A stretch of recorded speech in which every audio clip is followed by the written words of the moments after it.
Today I want to talk a little bit about the 12-year abusive relationship I was in my life.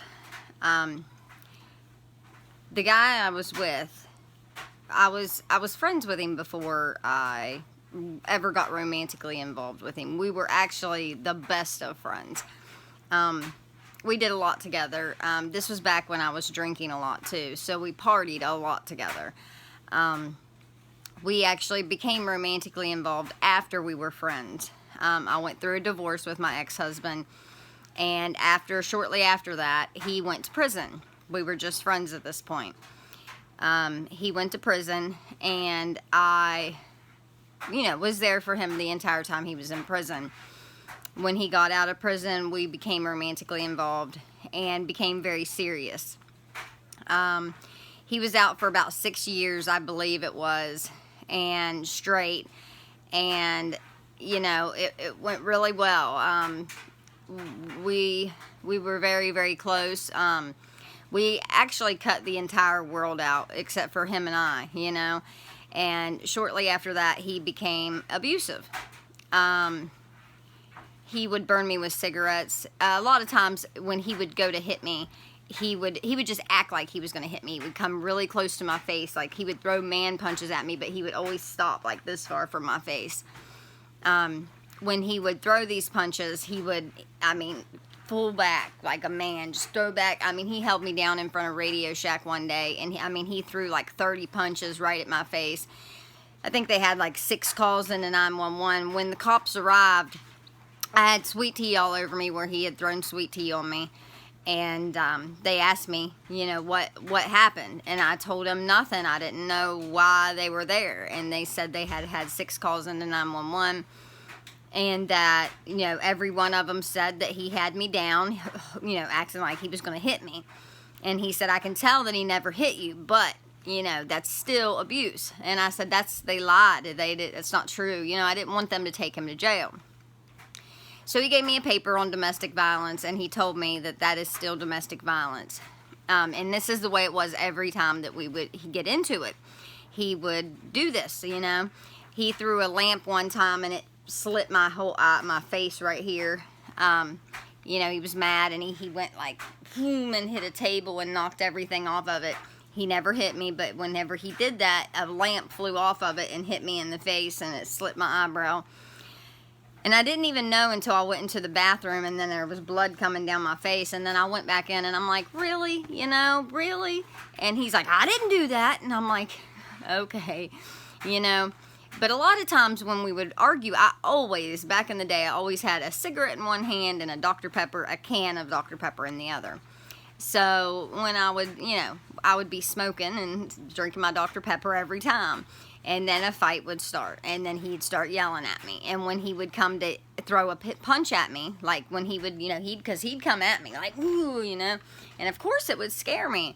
So when he would do that, I would always just drop everything that was in my hands and like try to block myself. Well, that would make him mad that I dropped my stuff on his floor, and he would pick it up. And of course, I have had cigarettes put out on my neck, on my face, and my hair, on my clothes, on my back.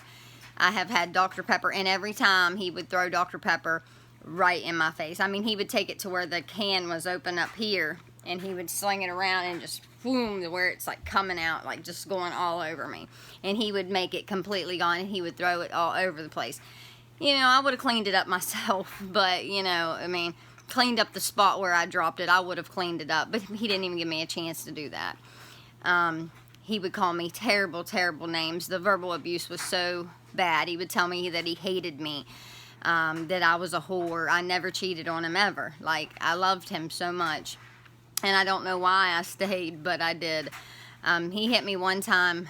I always used to say, I used to, validate it and say, it was an accident. He really didn't mean to hit me because, it was really my fault. It was my fault because I was coming in through there, and he put his hand up, but he was trying to block me going through a doorway, and he went like this to try to put his hand out so where I couldn't get through.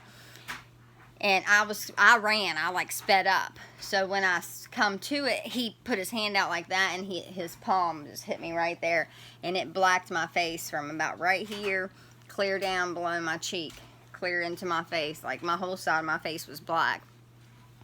I didn't even know that it was black. Like the next morning woke up, we were going to Disney World, and my stepmom was like, "Oh my gosh, what happened to your face?" And I'm like, "I don't know, what's wrong with it, you know?" And I look in the mirror, and it's just black. I mean, and I had to go to Disney World with my daughter, and my whole face was just black. I mean, he has, you know, a lot of times when my daughter was around, he wouldn't become abusive. But after I had my son, the drugs were both in both of our lives, and it was just bad, you know. It was really bad. It was the most worst. Like, he didn't really care to be abusive around my son because, you know, my son, I got pregnant with my son. We dated for 12 years, broke up for 4 months, and I ended up pregnant with my son from somebody else. So I think in a lot of ways he kind of, you know, envied my son. Like he was a little bit jealous of the fact that he was born out of a, you know, we were together for so long and never got pregnant, and I got with this other guy for, you know, 4 months, and I ended up pregnant. Shortly after I found out I was pregnant with my son, I found out that the guy that, you know, that I was with then was ordering pornos and spending a lot of money on pornos. Live stream porn, not just pornos. It was live stream porns, and I left him too because I don't think that's right.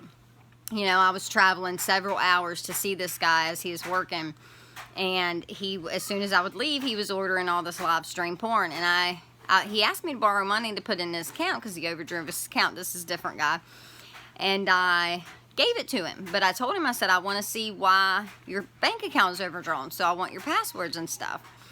And he gave it to me, and I checked all the stuff, and then I found out it was going to this Stream Ray company, which I didn't know what it was. So I looked it up online, and I found out it was live stream porn, and I was highly upset because then I just went straight to our house, got the laptop, and I went on, and it immediately logged me onto all of his stuff.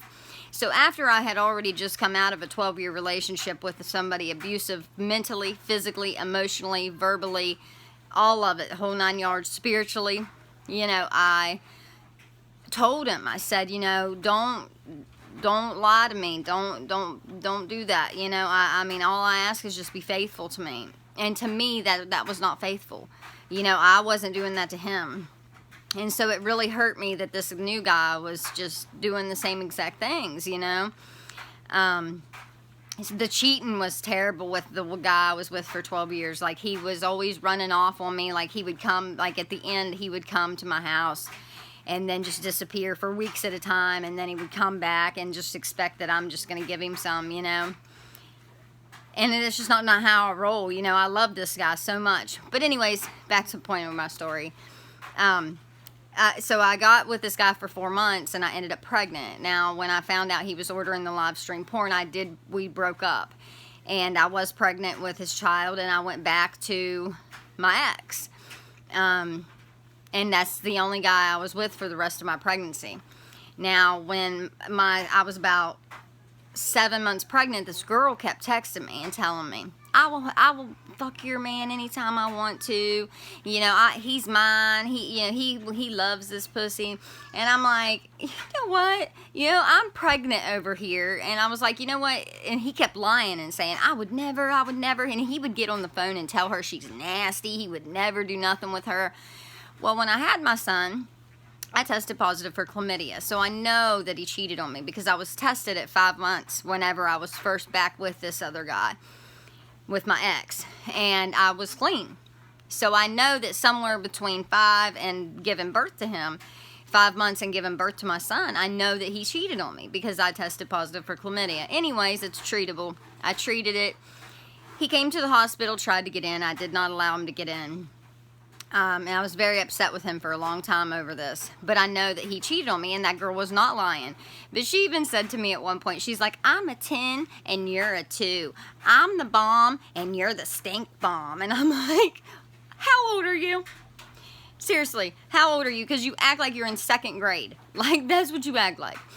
But anyways, I went to a concert. I named my son after Waylon. I named him after Waylon Jennings too, but I named him also after Waylon Revis. He was the lead singer of Mushroom Head.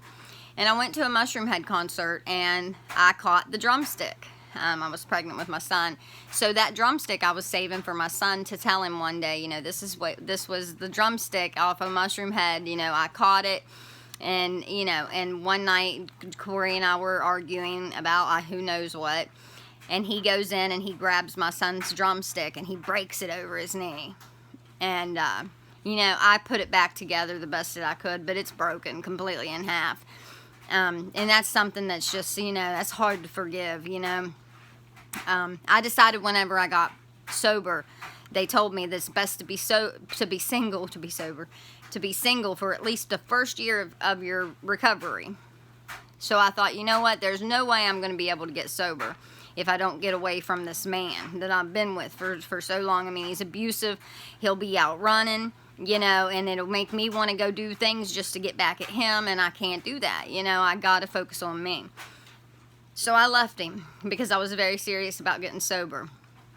And back in May, he actually come back around and he wanted to try to work things out with me again, is what he said. I'm starting to catch feelings for you again, is what he said. And I told him, I said, no, it's just not going to happen. I love you so much as my friend, and I will be here for you for anything. I will always be here for you, and I will always be your friend. But it just can't go to that extent. I care about you, and I will always be here, but I can't do that. And beyond that, he brought me paperwork saying where he had finally tested himself, and he tested clear of chlamydia. And I said, okay. And those tests were done, this was November of last year. I said those tests were done in November. And I had taken him to the health department twice to get tested after, just being his friend, taking him in, and I told him, you do have it. I'm telling you right now, you do have it. I said, and you need to tell the girls that you're sleeping with that you have it too. Well, anyways, he was seeing this new girl, and they had broken up, and he come to my house and brought me those paperwork. Well, I had been stalking his profile and seen that this girl was at his house in December. And I said, you might have been tested in November and those tests were good, but in December, this girl was back at your house and is taking pictures in your bedroom. So, I know that she wasn't at your house taking pictures in your bedroom and you were just, not doing anything with her. I said, so you would have to have tests right now showing me you don't have nothing. And I really could never trust him again. It would be terrible. I don't think that I could be in a relationship with him ever again. Although he is the love of my life, and I will always have this big part of my heart that just belongs to him, and I cannot help it. And it's sad because when you're in an abusive relationship like that, you'd think that you would think, just leave. Well, don't let people treat you like that. It's not that easy. Because when it was good, it was really good. Just the way he looked in my eyes and the way he held me and the way he would tell me he loved me and it would never happen again. And, he wanted to we'd make plans for the future. And, I have probably, I kid you not, I have probably 3,000 pictures of him and I together. And I just can't let him go. And I probably never will. And it's sad that in a relationship like that can have such a hold on you, I go back to the cheating, lots of it. I'd come home to put my daughter to bed because I actually lived with my dad at the time. And I would, he lived with his mom and dad still. Well, here we are, grown adults living with our parents. But I would go home to get my daughter to bed for school because she was younger. And it got to the point where I was afraid to even do that because I knew if I left him, he was going to have other girls over and stuff. Because there was so many times that I would get my daughter to bed and not tell him that I'm coming back to town. And I would come back to town after I would get her to sleep and go by his house, and there would be girls' cars parked at his house, or his lights would be off and he would be gone. And there was one time that he disappeared on me for 2 months at a time, and then that's whenever I got really bad off because I just wanted to make the pain go away. You know what I mean? I couldn't hardly even deal with, I loved him so much. I loved him more than I love myself. And you can't do that. You can't love somebody more than you love yourself. Because if you do, you know, when that person, if it doesn't work out with that person, you know, it's almost like you just don't even want to live anymore. And it can't be like that. You know, you have to look at yourself in the mirror like I do today. When I look myself in the mirror, I know that I have come from the depths of hell and I have survived the depths of hell. And I love who I see in the mirror when I look in the mirror. And I love that feeling. You know, I have been single now. They told me stay single for the first year of recovery. I stayed single for the first year of recovery. I stayed single for the first 2 years of recovery. I stayed single for the first 3 years of recovery. And I plan to stay single for a long time. Because I believe that once you truly love yourself enough, after that first year, you know you don't need no man to be okay, you know? Once I got through that first year, I was like, oh, I'm doing great. I mean, when they first told me I had to be single for a year, I was like, I'm never going to make this. You know, I'm never going to survive a year without a relationship. There's no way. But I did it, and I'm standing strong every single day, and I plan to continue to do that. That's just a little bit touching on the basis of my abusive relationship. If you are in an abusive relationship, reach out. There is a group on Facebook that I actually am in now, and it's called Floating Beyond Abuse. Floating Beyond Abuse, and it is a very good group, very good support group. I would highly recommend it. my inbox is always open. You can always message me if you are in an abusive relationship. Do not stay. You are worth better than that. If you are planning to get sober and you are in a relationship where you both use, it's not going to work. And you're going to relapse if you get back with that guy. You know, I'm here for you and I'll always be here for you. But you have to be able to look yourself in the mirror and love yourself first. And if you can't do that, you need to work on that. Because I'm telling you right now, when you look yourself in the mirror and you love yourself, that's a feeling of just success right there. I love that feeling. When I wake up every morning and I look myself in the mirror and I know that I love who is looking back at me, that right there is everything. So if you are struggling and you are in an abusive relationship, please reach out. Do not hesitate. God bless you all. I hope you have a wonderful evening. Happy Thanksgiving too.